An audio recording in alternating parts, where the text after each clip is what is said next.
Fue un hombre con encanto, pero también con firmeza. Un genio de la negociación política. Pero al inicio de este siglo organizó, se benefició con el asesinato masivo hasta dominar un tercio del mundo. Su nombre es Joseph Stalin. Y esta es su biografía. Joseph Stalin.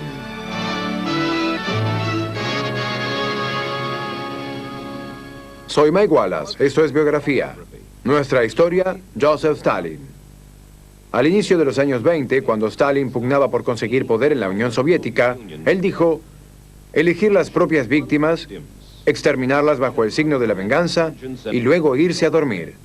No hay otra cosa mejor sobre la tierra. Esto es lo que Stalin llamaba la fórmula sanguinaria en su propio país. Y fue igualmente despiadado en su carrera hacia la dominación del mundo.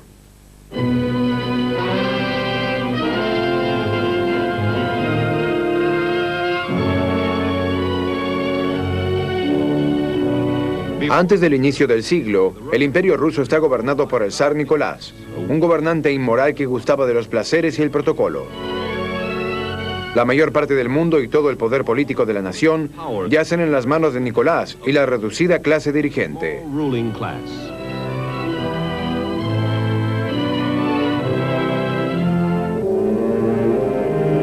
El pueblo ruso, las masas, viven primitivamente. Millones de ellos en degradante pobreza. Están oprimidos y pauperizados.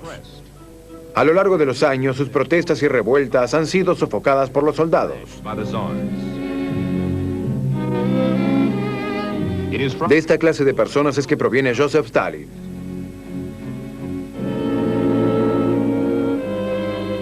Nació en 1879 en la provincia de Georgia, hijo de un zapatero remendón.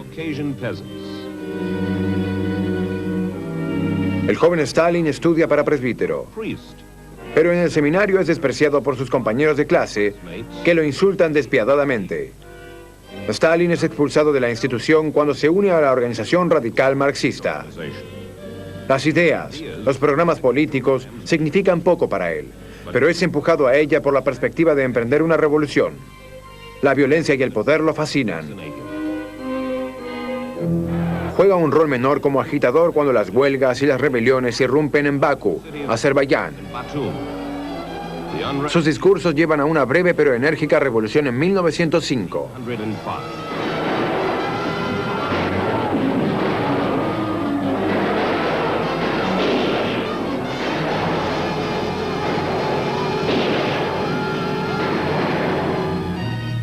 Stalin es arrestado por agitador. En los próximos años sería arrestado cada tanto. La gente que lo conoce sospecha de que sea un doble agente. Algunas veces es un revolucionario, pero cuando conviene a sus propósitos, Stalin se convierte en espía e informante de la policía secreta del zar. Stalin se convierte en seguidor de Nikolai Lenin, el líder de una pequeña banda de revolucionarios, influidos por las ideas de Karl Marx.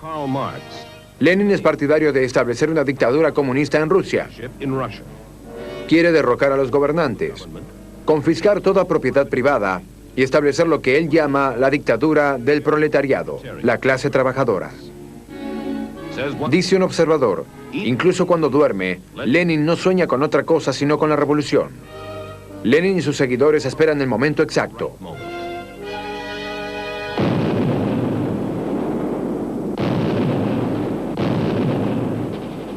Es la Primera Guerra Mundial. Casi 5 millones de soldados rusos son muertos defendiendo su país contra los alemanes.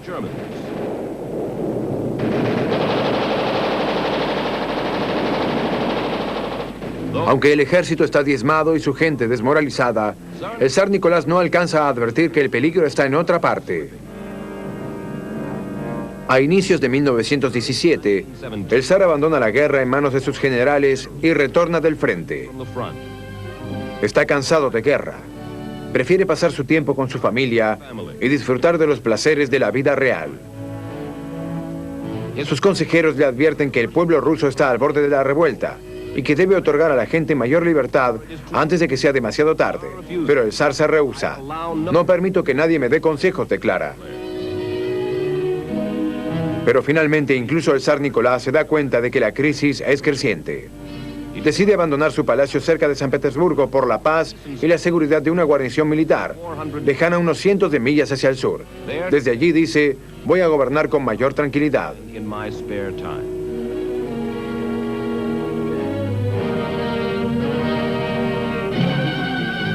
Febrero 1917. La Revolución Rusa.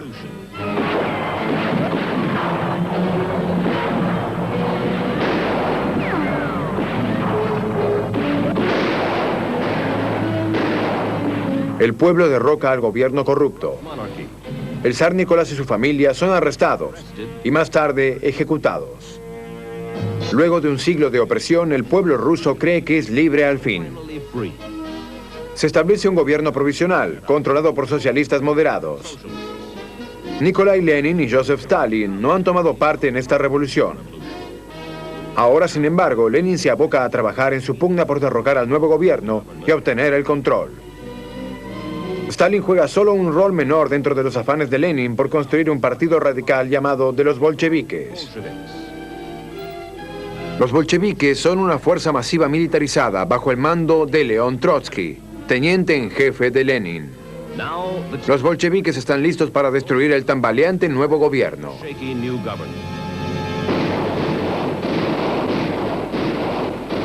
Octubre 1917. Una segunda revolución convulsiona a Rusia. Los bolcheviques buscan engrosar sus filas, reclutando desertores de las Fuerzas Armadas, con quienes asedian el Palacio del Zar, sede central del nuevo gobierno provisional.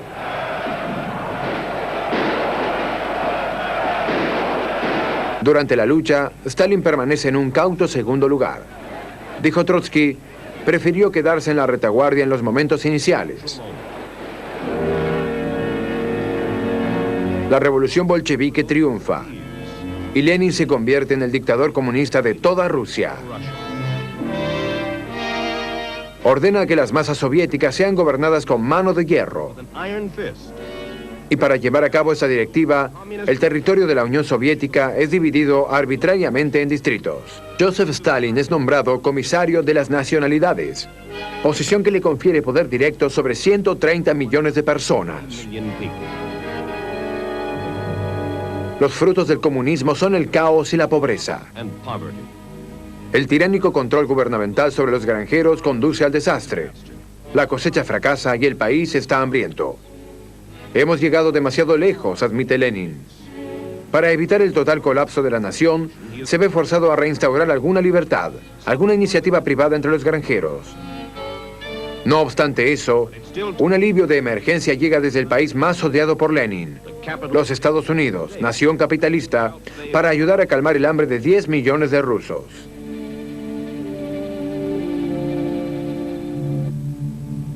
...1924... muere Lenin. Durante su último año, hasta este apasionado revolucionario llegó a odiar al inescrupuloso Lenin. En la víspera de su muerte, Lenin había planeado separar a Stalin del gobierno. Los partidarios comunistas sospechaban que Stalin lo hubiera envenenado, pero tenían demasiado miedo como para hacer algo al respecto. El Kremlin se transforma ahora en un gigantesco nido de intriga política.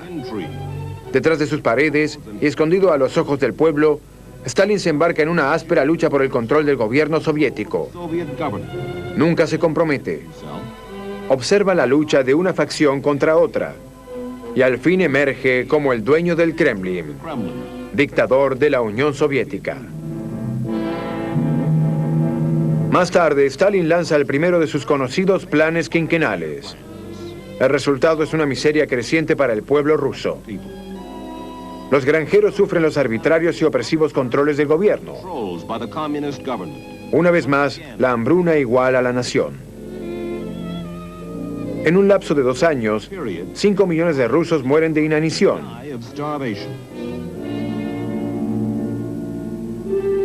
Bajo el gobierno de Lenin se había prometido a un gran grupo de granjeros llamados gulags que serían dueños de sus tierras. Solo sus granjas son productivas. Ahora, en el nombre del comunismo, Stalin los condena a una terrorífica persecución.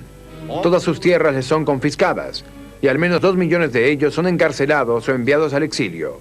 Los cientos de miles de gulags que se resisten son sistemáticamente hostigados por el Ejército Rojo.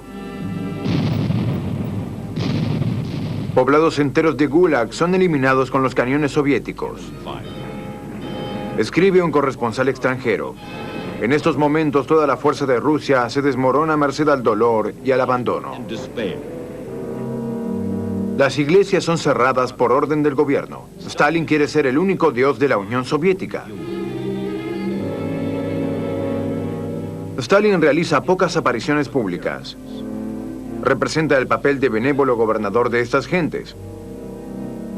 Pero resulta ser una figura misteriosa, aún para su círculo más íntimo. No ama el dinero ni los placeres, ni se exhibe con mujeres, comenta un observador. Todos en el Kremlin saben que ha tenido una esposa mucho más joven que él, que lo despreciaba por su crueldad. Un día, en 1932, fue encontrada muerta de un disparo. Algunos hablaban de suicidio. Otros dijeron que Stalin la asesinó. Pero se trataba de un asunto delicado del que el pueblo ruso jamás se enteró. Hacia 1933, el gobierno soviético ya ha sido reconocido por la mayoría de las grandes potencias mundiales. Finalmente, los rusos reciben el reconocimiento que más desean, el de los Estados Unidos, bajo Franklin Roosevelt. Ustedes saben que durante 16 años, una nación más grande aún que la nuestra, en población y en extensión territorial, no ha estado habilitada para hablar oficialmente con los Estados Unidos, ni ha podido mantener relaciones internacionales.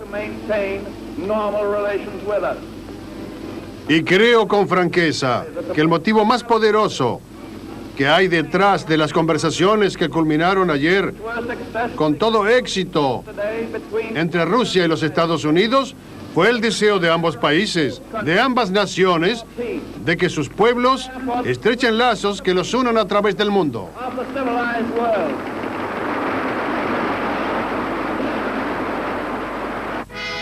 Este reconocimiento diplomático elevó el prestigio de la nación de Stalin ante los ojos del mundo.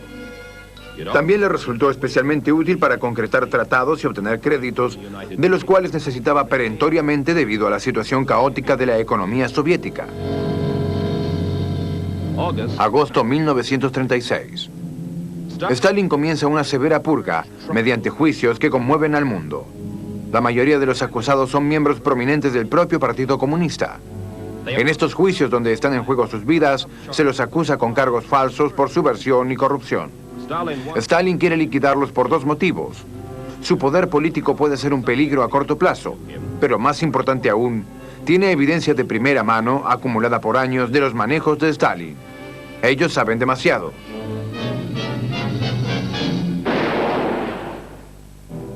Secretamente, Stalin también ejecuta miles de sus oficiales de la policía secreta. Lo han ayudado a montar sus juicios de purga. También ellos saben demasiado. Las purgas, las matanzas masivas, hicieron de Stalin el dictador absoluto de la nación. Las vidas de millones de sus compatriotas rusos han sido sacrificadas en su escalada hacia el poder. Ahora, él promete que va a expandir el régimen comunista sobre el mundo entero.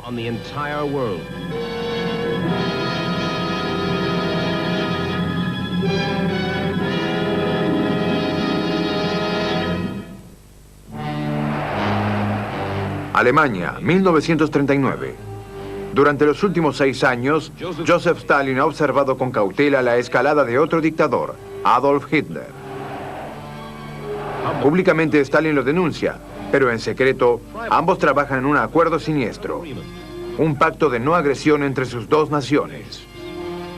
Esta alianza entre los más terribles dictadores de la historia llevaría a una de las guerras más devastadoras de la historia.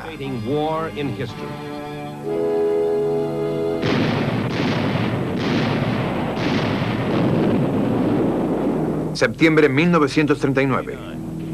Hitler declara la Segunda Guerra Mundial al invadir Polonia desde el oeste. Ahora, de acuerdo con el pacto, Stalin ordena a su ejército que invada Polonia desde el este.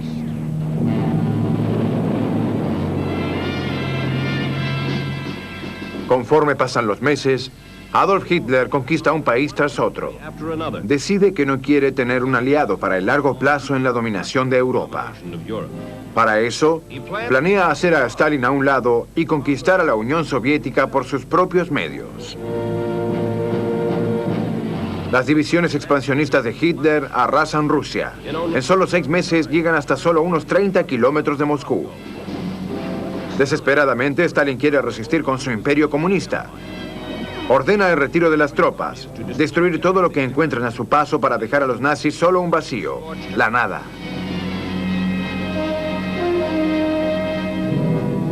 Y la estrategia comienza a surtir efecto.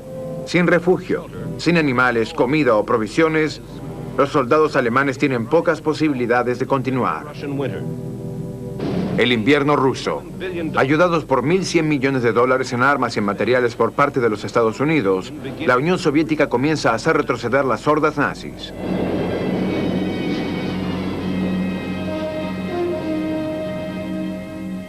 Noviembre 1943. En medio de la guerra, el Congreso de Teherán. El primer encuentro cara a cara de los 3 grandes. Roosevelt, Churchill y Stalin.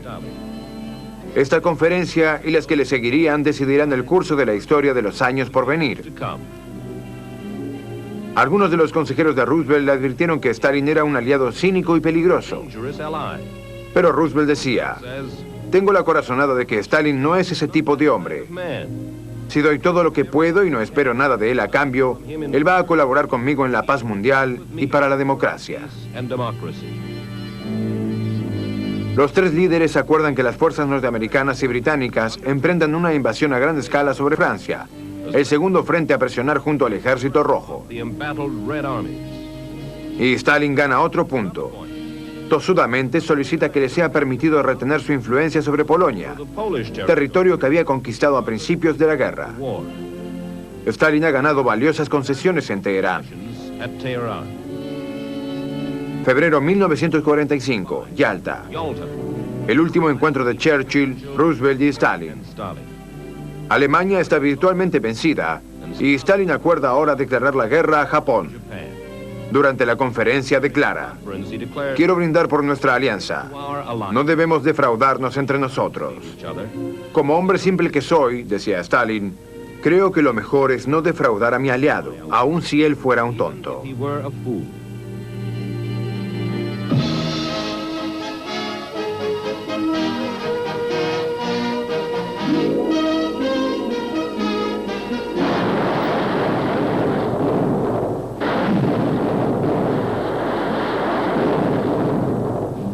Mayo 1945. La Unión Soviética celebra el fin de la guerra en Europa.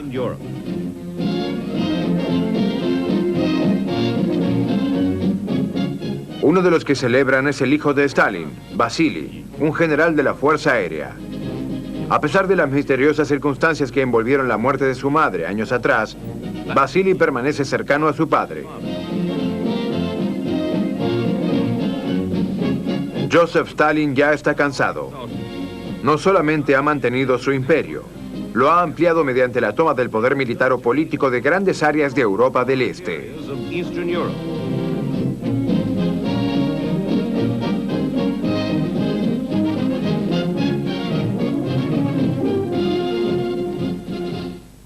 Julio 1945. El encuentro de Potsdam. Churchill, Stalin y Harry Truman, quien se ha convertido en presidente luego de la muerte de Franklin Roosevelt. Los 3 poderes acuerdan dividir a Alemania en varias zonas aliadas de ocupación. Berlín, aún estando en la zona soviética, será ocupada por las potencias aliadas. Durante la conferencia, Stalin es criticado por Truman y Churchill por las tácticas aplicadas en Europa del Este, pero él minimiza las acusaciones.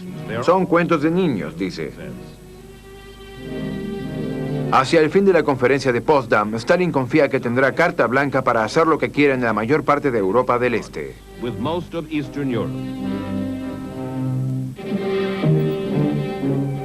Una cortina de hierro ha descendido a lo largo del continente, dice Winston Churchill en 1946. Detrás de ella, Stalin ejerce su dominio en un país detrás del otro mediante la violencia y la subversión. En Polonia, Bulgaria, Checoslovaquia, Estonia, Lituania y Hungría. Hacia fines de los 40, el control de Stalin sobre prácticamente todo el este europeo es un hecho. Ahora lleva su vista a Asia. Stalin realiza uno de los más significativos actos en la historia del poder político. Una alianza con Mao Zedong, dictador de la China Roja. El imperio comunista de Stalin ahora domina un tercio del mundo, 1 billón de personas. Pero Joseph Stalin sabe que para proteger todo su poder, debe ser cada vez más impiedoso. En el curso de los años se han formado muchos nuevos enemigos dentro del Kremlin. Es tiempo de hacer algo con ellos. Un día, un antiguo partidario comunista, llamado Andrei Zhdanov, muere. Y entonces la intriga toma forma en la mente de Stalin. Va a decir que Zhdanov ha sido asesinado y va a volcar la acusación hacia el lado de sus propios enemigos. Stalin planea montar un nuevo juicio de purga. En enero de 1953, Stalin sorprende al pueblo ruso acusando públicamente a los autores del asesinato, miembros del propio Kremlin. Ellos han sobornado a un grupo de médicos, afirma, para que maten a partidarios comunistas. Stalin promete descubrir a los traidores que se esconden tras este asunto y traerlos ante la justicia. Luego, repentinamente, desde el interior del Kremlin, una sorprendente información. Joseph Stalin se encuentra gravemente enfermo. Ha estado sufriendo una larga enfermedad. Más tarde, el 5 de marzo de 1953, Joseph Stalin muere.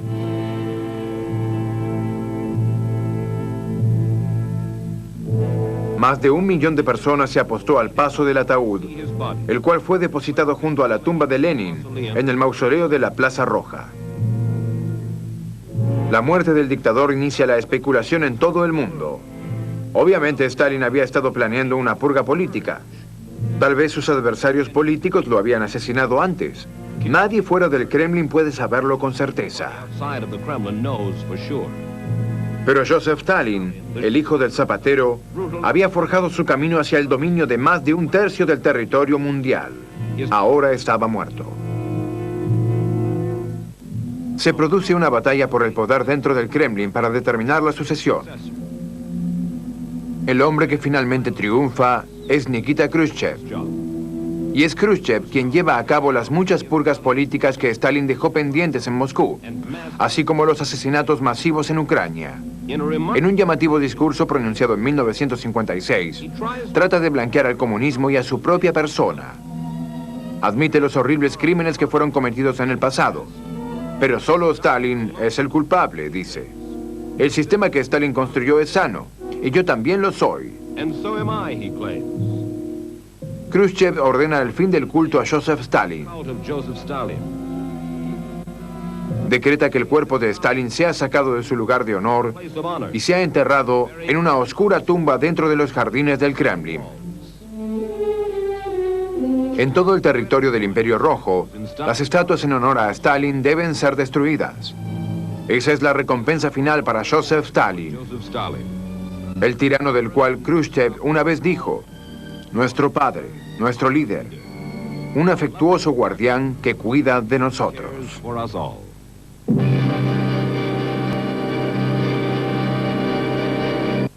George Kennan, nuestro ex embajador en la Unión Soviética, dijo una vez de Stalin: era un hombre de una criminalidad tan increíble, sin lástima ni piedad. A su lado, nadie estaba a salvo. Ese fue el hombre que construyó el imperio comunista. Pero si hay todavía una pregunta pendiente hoy acerca de la naturaleza del comunismo, la turbulenta carrera de Joseph Stalin puede brindarnos la respuesta. Mike Wallace, para Biografía.